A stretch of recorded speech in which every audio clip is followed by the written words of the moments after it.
नमस्कार। आसंतु आज गोटे मजादार कथा जानिबा। कार्बन नाटा शुणिले बहुत साधारण लागे नुहे कि किंतु एई छोटिया उपादान भितरे ही लुचि रहिछि जीवनर सबुठु बड़ रहस्य। तेबे चलंतु आज एई रहस्यर पेड़ी खोलिबा। अच्छा, केबे भाबिछंती कि पीरियोडिक टेबल रे तो 100 रु अधिक उपादान अछि, हेले केमिति केवल कार्बन पई पूरा गोटे अध्याय लेखा आइछि? सोडियम बा ऑक्सीजन पई तो एमती होएनी। एई प्रश्न भितरे ही आमर आजिर आलोचना आगकु बढ़िबो। आउ सबुठु आश्चर्य कथा कौन जानिछंती? पृथ्वीर भूपृष्ठरे मात्र 0.02% कार्बन अछि। बास एतिकी। ताले एते कम थाइकी भी एहार एते महत्व केमथि? किछि तो गोटे खास कथा अछि, नुहे कि? एहारी भितरे आउ एक मजादार कथा देखंतु। एते कम परिमाणर हेले भी कार्बन आम चारिपटे सबुठी अछि। आमे जो मोबाइल धरिचे, जो पोशाक पिंधिचे, एपरकि आमे खाउथिबा खाद्य आउ आम निज शरीर रे भी पाखापाखि 18% कार्बन। ताहले एते कम जिनिस एते जागारे केमिति? एई विरोधाभासर उत्तर ही आमे खोजिबाकु जाउछे। तेबे चालंतु एहार वैज्ञानिक कारण भितरकु टिके पसिबा। कल्पना करंतु कार्बन बिचारा बहुत बड़ द्वंद्वरे पड़िछि। ताकु स्थिर हेबार अछि किंतु बाट मिलुनी। कार्बनर गठनकु देखिले एहार परमाणु क्रमांक हेउछि 6, माने 6टा प्रोटॉन आउ 6टा इलेक्ट्रॉन। इलेक्ट्रॉन गुड़िक एमिति सजा हेछि, प्रथम कक्षरे 2टा आउ बाहर कक्षरे 4टा। आउ एही बाहर कक्षरे थिबो 4टा इलेक्ट्रॉन ही सबु कहानीर मूल। आउ एइठु ही प्रकृत समस्या आरंभ हेउछि। देखंतु, रसायन विज्ञानर गोटे सीधा नियम अछि, स्थिर हेबाकु हेले बाहर कक्षरे 8टा इलेक्ट्रॉन दरकार। एहाकु अष्टक नियम कुहाजाए। किंतु कार्बन पाखरे अछि मात्र 4टा, तेणु से कौन करिबो? ता पाखरे 2टा रास्ता थिला, किंतु 2टा जाक बंद। प्रथम रास्ता 4टा इलेक्ट्रॉन को बाहर करिदबा। किंतु एथिपाई बहुत शक्ति दरकार। तारो न्यूक्लियस रे थिबा 6टा प्रोटॉन से इलेक्ट्रॉन गुडी को एत्ते जोरे धरिछंती जे छाड़िबाकु नाराज। आउ द्वितीय रास्ता बाहर आउ 4टा इलेक्ट्रॉन आनिबा। एथिरे भी समस्या। मात्र 6टा प्रोटॉन कोन 10टा इलेक्ट्रॉन रो भार संभाळी पारिबो? केबे नुहे। तेणु एपटे भी रास्ता बंद। तेबे कार्बन कोन हार मानिगला?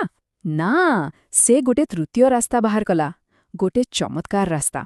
आउ सेटा हेला बांटिबा। आउ एटा ही तार सबुटु बड़ सुपर पावर। एहाको ही कुहा जाए सहसंयोजी बंधन बा कोवलेंट बॉन्ड। एथिरे इलेक्ट्रॉन दियानिया हुएनी, बरं दुए जण मिसे ताकु व्यवहार करंती, माने सांग होई बांटिबा। एहाकु बुझिबाकु गोटे सरल उदाहरण नियंतु। भाबंतु दुई जण सांगंक पाखरे गोटिए बही अछि। दुहे मिसी पढुछंती। शिक्षक पचारिले दुहे कहि पारिबे जे आमो पाखरे बही अछि। दुहिंकर काम होइगला, आउ दुहे खुशी। ठीक सेमिति कार्बन इलेक्ट्रॉन बांटी निजे भी स्थिर होई जाए, आउ जहा सह बांटे ताकु भी स्थिर करिदिए। आसंतु एबे गोटे प्रकृत उदाहरण देखिबा।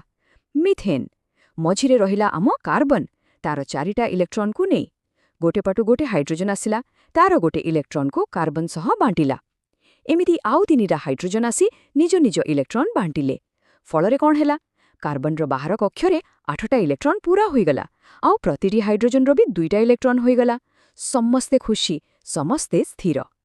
अच्छा, आमे तो जानिगले कि कार्बन केमिते बंधन तयारी करे, किंतु एई गोटिए क्षमता को नेई से जे केते बड़ा दुनिया तयारी करि पारे, चलंतु एबे सेटा देखिबा।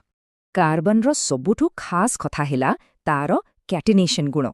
एहार माने होची एहा निजर ही अन्य परमाणु सह जोड़ी होई बहुत लंबा लंबा श्रृंखला तयारी करि पारे। सीधा श्रृंखला, शाखा थिबा श्रृंखला, एपरिकी गोलाकार बळेओ भी।